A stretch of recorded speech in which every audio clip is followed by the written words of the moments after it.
welcome back to BSing Sports with Bill, me, Ryan, as always. We're happy to have you here. We have a special guest on for us today, Frankie James, who's a writer for the Nitty Gritty in Philadelphia. Frankie there. Thank you. We appreciate you. Pleasure to be here with you guys. Awesome. We're going to really quick, it's going to be a primary hockey show today, but real quick, we're going to run through some big news in the NFL for the Eagles and then some small stuff for the Phillies and the MLB. Ryan, what do you got for us in the NFL? Yeah, so Jordan Howard's back again. I probably should have let off with the Slim Shady guess who's back type deal, but nah, Jordan Howard's coming back, signed a 1-year deal.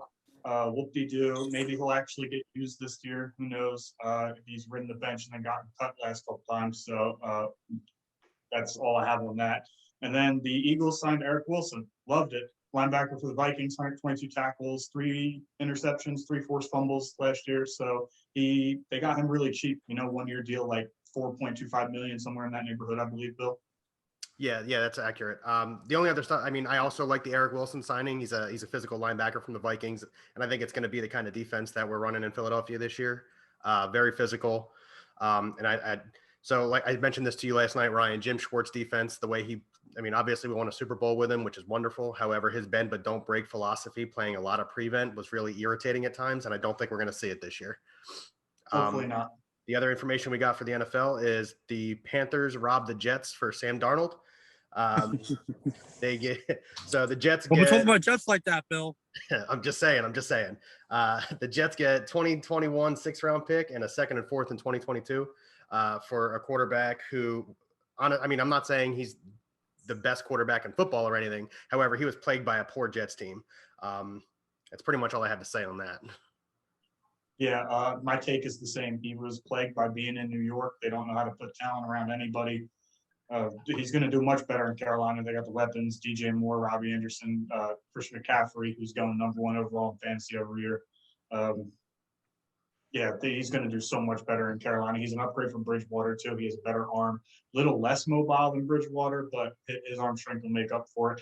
And hopefully he'll do better in Carolina. And I think the Jets are going to regret not getting a 1st-round pick out of this deal. Yeah, I agree. I think he does better in Carolina. So right out of the NFL, like I said, it's going to be a primary hockey episode. We're going to go right to the MLB real fast. Us Phillies fans over here are super excited. They started the season on a homestand, 5-1. 5-1. They looked really impressive. Until last night. Yeah, well, so we're obviously filming on Saturday, Friday night. The Phillies got beat pretty bad by the Braves. Ronald Acuna hit like a 2,000-foot home run. So it hasn't landed yet. I don't think it has. But anyway, after the homestand, 5-1 homestand, it was really impressive to see the Phillies come out hot. And they're just a team that seems excited to be on the field, and I'm excited to watch them this year. Whereas years in past, it just looked like a bunch of dead guys running out there trying to play baseball. But this year, I'm really excited for them. For sure, Bill. If you don't mind me jumping in, gents, I actually have a Phillies point now. Bill, I got to I recently met your father, huge Phillies fan. We had some great debates over the weekend. Now I noticed about the rule where the manager goes out to the mound. If he goes out twice, you have to pull the starting pitcher. I noticed that with Wheeler, so he went out twice in the same inning, so Wheeler had to get pulled. Is that something that is? What are your thoughts on that? Because that was a big impact in the game. Wheeler is somebody that can go. It was only a 3-1 score, and they pulled him and put on the next pitcher, and he ended up giving up that bomb. That's been a rule for really different. That's been a rule for like 1,000 years, man. That's been a rule since I was in like T-ball. Like that rule. If the manager goes out for you do 2 mound visits with the same pitcher in the same inning, you got to go get him on the second one. Doesn't even have to be the manager twice. If you're a pitching coach and manager, you got to get him the second time. Yeah, the reality is. That's on Girardi. That's like the Kapler mess up with the no guy in the bullpen, and he hooked his pitcher. God, that was disgraceful. But yeah, that's been a rule forever. He should have known better. Yeah, like Ryan said, I guess I should have known better too. Yeah, like Ryan said, that's entirely on Joe Girardi there. It's just a mental error. It was a long inning. I know it was a long inning, but he messed up there. Other baseball news real fast. We're going to run through it. Joe Musgrove throws the first no-hitter in Padres history last night. He's a guy who grew up 20 minutes from San Diego, so that's like his hometown team. He's also a pitcher who's been on 4 teams in 5 years. And like I said, threw a no-hitter for his hometown team. They were the last team in Major League history to do it. Yes. The other Padres information we have is this is just my opinion, which is wonderful right now. But the Padres are handling the Tatis Jr. injury absolutely horrendously. It seems like he's going to be out for the rest of the season. They just refuse to say it. What's your take on that, Ryan? Yeah, I read an article the other day a buddy sent to me. AJ Preller, he's the president of the Padres and very high up in the organization. And he just refuses to, admit what the injury actually is. MRI reveals small tear in labrum in the shoulder, and that's all he said. He said it's a non-surgical operation, but then he got called out by the press that said, well, you're not a doctor, basically, so how the hell do you know? So it's a mess. I'm assuming Tatis is going to keep getting evaluated over and over again, but from what I've heard, it sounds like Tatis is going to miss significant time, if not the whole rest of the season. And I told you guys, be careful about the Padres because we haven't seen them play 162 games. Stuff like this happens. Yeah, you're 100% right. You did say that. Wow, it's a big signing for them too, with getting Manny and now bringing in Fernando Tatis. I mean that's big. To lose him it's unfortunate. Still don't think the White Sox are thinking they won that trade years ago, but this is a significant injury. Yeah, you never want to see anybody get hurt like that too. But good points on that one, gentlemen. All right, so here we are. We're just going to go right into our Q&A with Frankie here about the Flyers and some hockey. Unless, Ryan, you have one more thing to add baseball. No, let's do it. Okay, Q&A with Frankie. Guys, if you don't mind me jumping in, I want to thank both of you guys for having me on today. This is we've been really talking about this. Really looking forward to being a part of this podcast with y'all. Really excited for the future too. I know we have a lot of good things that we talked about recently, but let's do it, guys. Here we go. All right, so pleasure to have you. First question, go ahead, Ryan. All right, so we're obviously going to aim more toward the Flyers here, especially in the beginning of the Q&A. But the first question on everybody's mind is, what the heck happened to Carter Hart? And he got benched for a couple games there, and do you think it helped him at all? The funny thing was, I was actually going to ask you guys what happened to Carter Hart. That has been probably one of the biggest question marks of this season.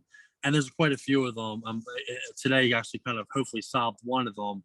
But, I mean, with a lacking defense team in front of you and Niskanen not being a part of the team this year, I mean, people weren't going to realize, like, that was a huge loss losing Niskanen. He's a Stanley Cup winner. He's a veteran on the team. He's somebody that you prepared with Provorov that you knew was going to be a shutdown team. That was a big loss. But not only that, this team has played together. I mean, besides a few pieces here and there, this team has played together for years. I mean, they haven't transformed their team at all in years. These guys have been playing for 5 to 7 longer. It's a huge question mark. So with Carter Hart, man, he's a young kid. He's 20. People forget he's 22 years old. The guy just can have his first beer. He's been drinking O'Doul's for how long? I mean, he just had his first beer not only last year. He's in his second year as a full-time goaltender. He's 22. I have no worries about Carter Hart, and there's worries about this team, especially this year. I have no worries about Carter Hart going in the future. But to answer your question about this year, I mean, a lack of defense. I think mentally the game has gotten him a little bit. The last 3 games he's played phenomenal. Key saves, whether you win or lose, he looks good. And I've really been focusing a lot of my time on seeing what he has been able to bring. I don't worry about him much. I just spoke to him probably about 3-4 weeks ago, and I'll end it on this note with Carter.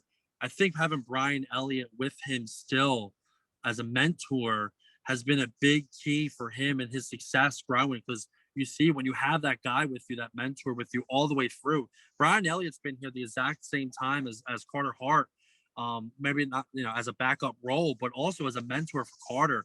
I think going forward, you're going to see a change. And I honestly, believe it or not, this win today over Boston, I think was a big win for Carter and for the team. So big question mark still. I don't know exactly what's going on this year. I think there's definitely some regression. The defense is definitely slacked in front of him.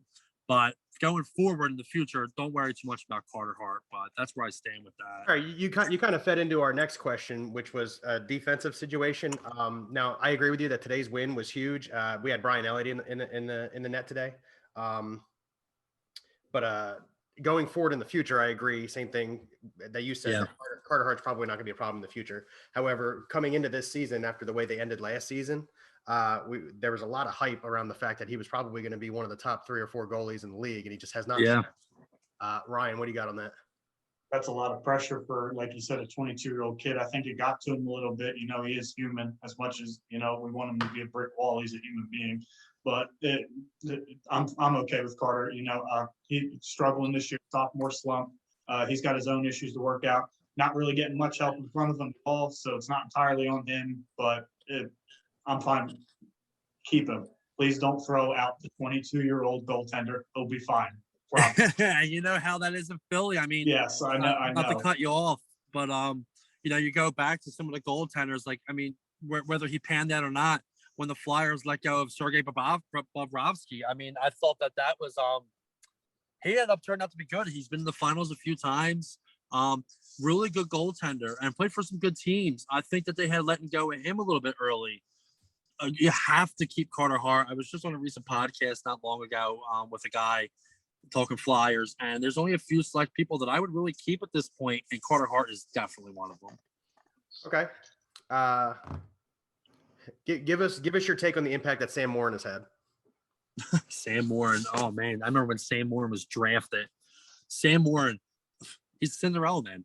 I mean, what else can you say? I mean, I know he's not playing like the big caliber level that people would want, but I mean, this guy has battled injury. He's like the Corral Buckhalter of the Philadelphia Eagles, if you remember those days. And it's a great comparison. I mean, I see Ryan laughing, but it makes sense because he comes, he plays, and then next thing you know, he has an injury that takes him out for the year. He battled an ACL injury. He couldn't get. The game changed. His game couldn't perhaps get involved with the NHL.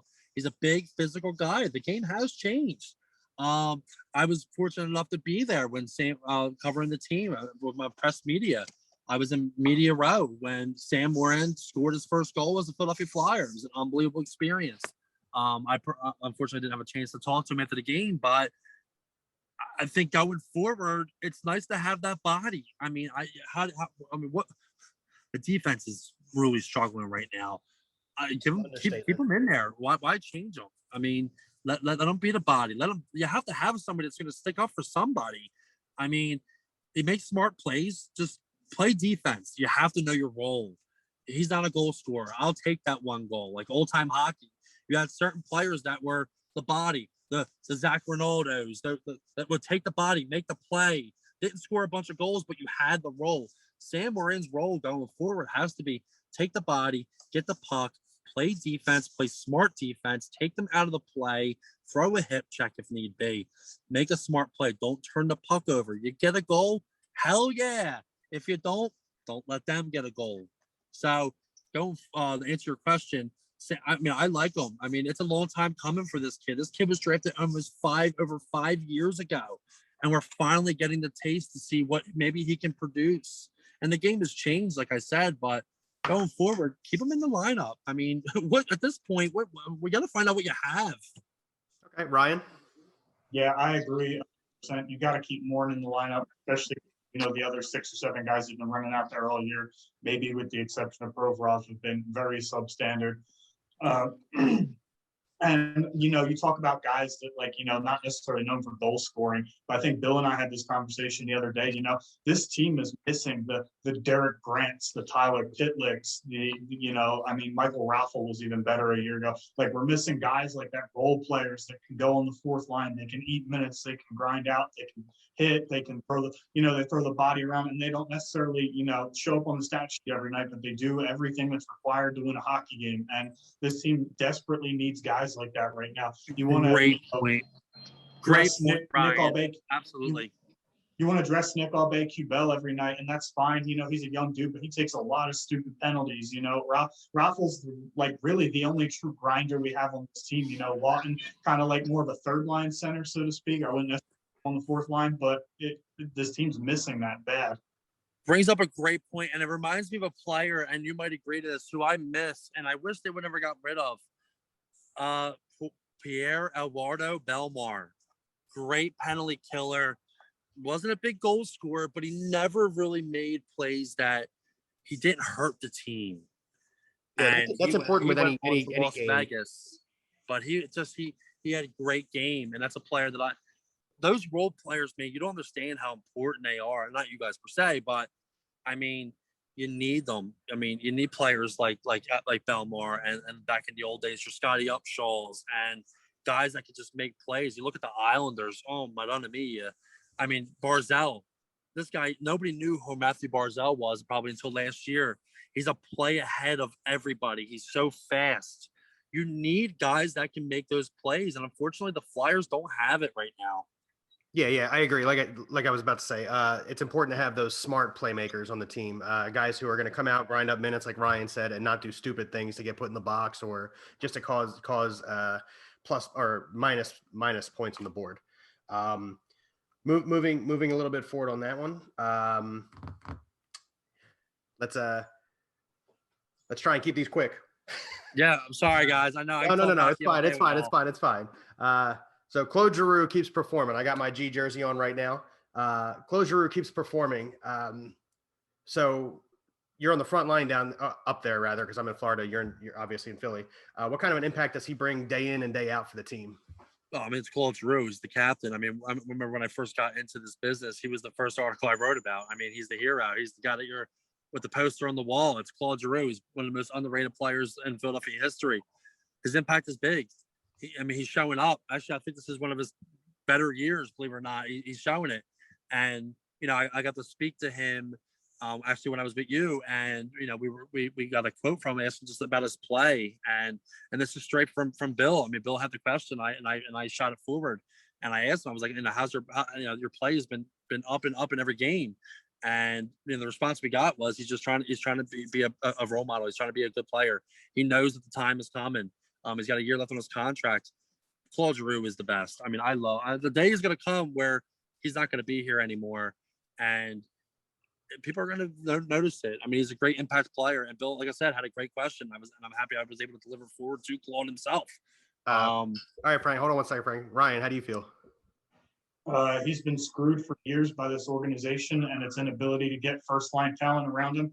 You look at other teams that have won cups. Let's go back last year to Tampa for a second. Their top line is Braden Point, Steven Stamkos, and Nikita Kucherov. Like, those are top line guys. We're talking Giroux's been screwed by guys like, Wayne Simmons, who is a mid-six forward. Jake Voracek's a second liner on a good team. Braden Shen went to a good team. And look, he's on the second line. Like, do we notice a pattern here? We have no first-line talent. Coots, up until a few years ago, before he became an offensive force, was not a first-line center. He's been screwed for years. This organization has buried his talent.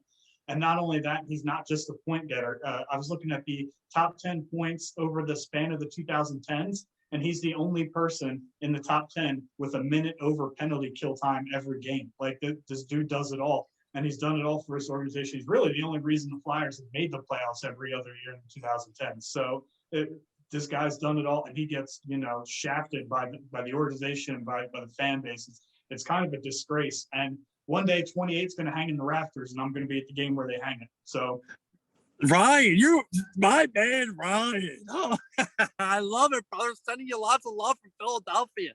Well, stuff perfectly said, man. I mean, he's one of the longest tenure captains. People forget. I mean, wow, Ryan, took my breath away, brother. I'm going to have to use my inhaler after this one, my friend. Well said, dude. Perfectly said. And when you come down for that game, I'll make sure I'm covering that team, that game, and you are my guest in the press box, baby. You let me know. I'll take it. Moving forward just a little more. Scott Lawton's on the trade block. Give me your thoughts. Ryan, go first.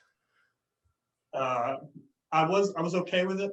Lawton, another one of those guys. I know he played on the second line last year with another guy who's really underperforming in Kevin Hayes. It's a whole different subject. But I know he was on the second line last year. He's not a second line guy. He's the third line center. He should have been signed to a 10-year contract and told, hey, man, that's where you're going to play for the next 10 years. I love him in that role. He should not be second line on the wing.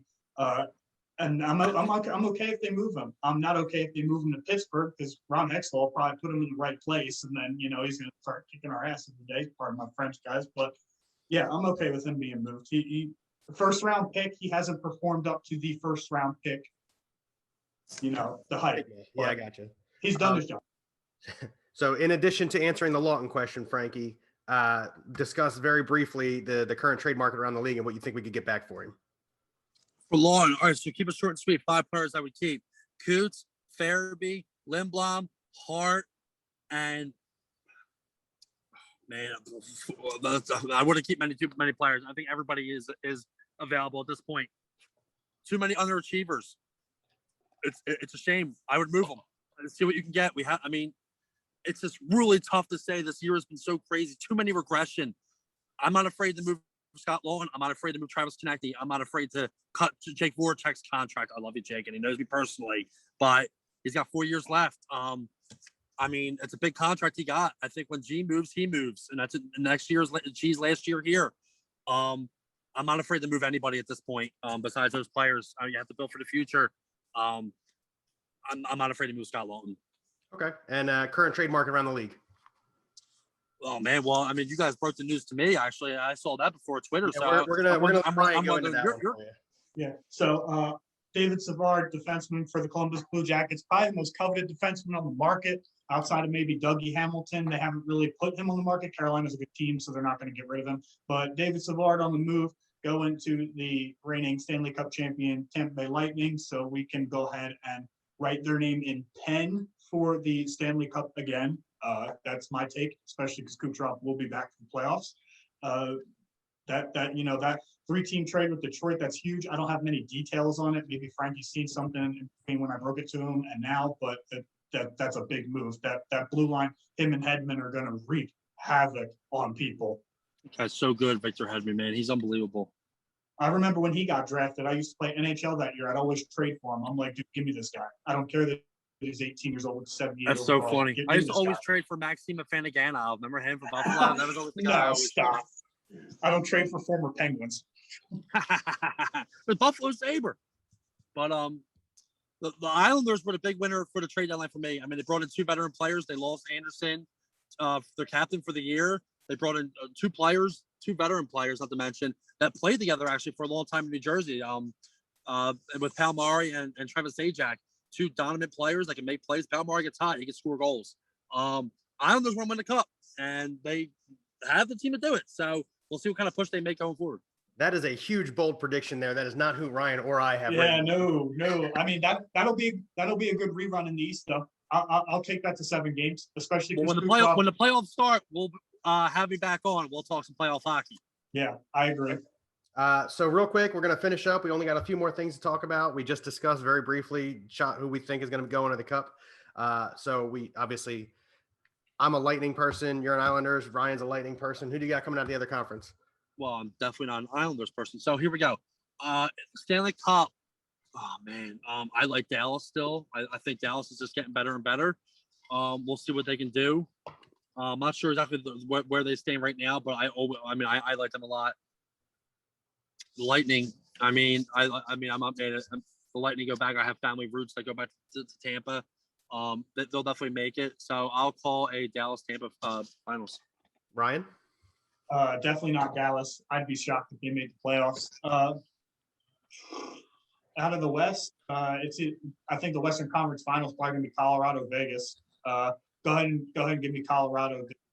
Talk about good top lines. Landeskog, Granton, and some guy named Nathan McKinnon, who's the fastest dude I've ever seen with the puck on his tape. Like, that guy's nuts. You never see me play, brother. Go ahead and give me Avs Lightning, but I think both of those conference finals that I'm predicting would be pretty good. Tampa, good hockey right there. Some real good hockey. Last thing before you get off on us here, Frankie. Based on the way the Flyers have performed the last week and a half, 2 weeks, regardless of the win today, you think they're buyers or sellers at the trade deadline? I think that all comes down to tomorrow. If they win tomorrow, sweep the weekend, I think come Monday, and I mentioned this in my article, and as soon as it gets published, you guys are the first ones to have it. I think that if they win tomorrow, they might try and make a move to bring somebody in here. They're still alive. They just beat Boston. They beat Buffalo. You never know what can happen. They're not out of it mathematically. But you have to bring in players that are going to not rental. We're not at the rental level. We have to bring in players that are going to stay here for another year. With that being said, I think if they win tomorrow, you never know. But I know we're running out of time. Guys, thank you so much for having me be a part of this. Bill, Ryan, it's been a pleasure. I'm really happy to get for you guys to be doing this. Really happy to be a part of it. Thank you guys so much. Thank you, Frankie. Yeah, thanks, Frankie. We appreciate you coming on with us. Yeah. So I know it's a little bit of a shorter episode this week, but that's really all we have for you. We're looking forward to seeing you guys next week. A little bit of big news here. We're going to be featured on Hit 'em Low, Hit 'em Highs podcast next weekend. It's going to be awesome. Frankie got us hooked up with that. We're super excited to be on that. So big things coming out of BSing Sports. Thank you all so much for being here. Ryan, why don't you sign us off, buddy? Yeah, you thought we knew hockey. Wait till you hear us talk about football. Guys, have a great weekend. Go Phillies. You know, we're going to tune that on right now. Flyers coming on tomorrow. Hopefully we'll get the weekend sweep. You know, have a good weekend, everybody. Enjoy those brews. Have a good weekend. Guys, thank you so much, boys. Go get 'em.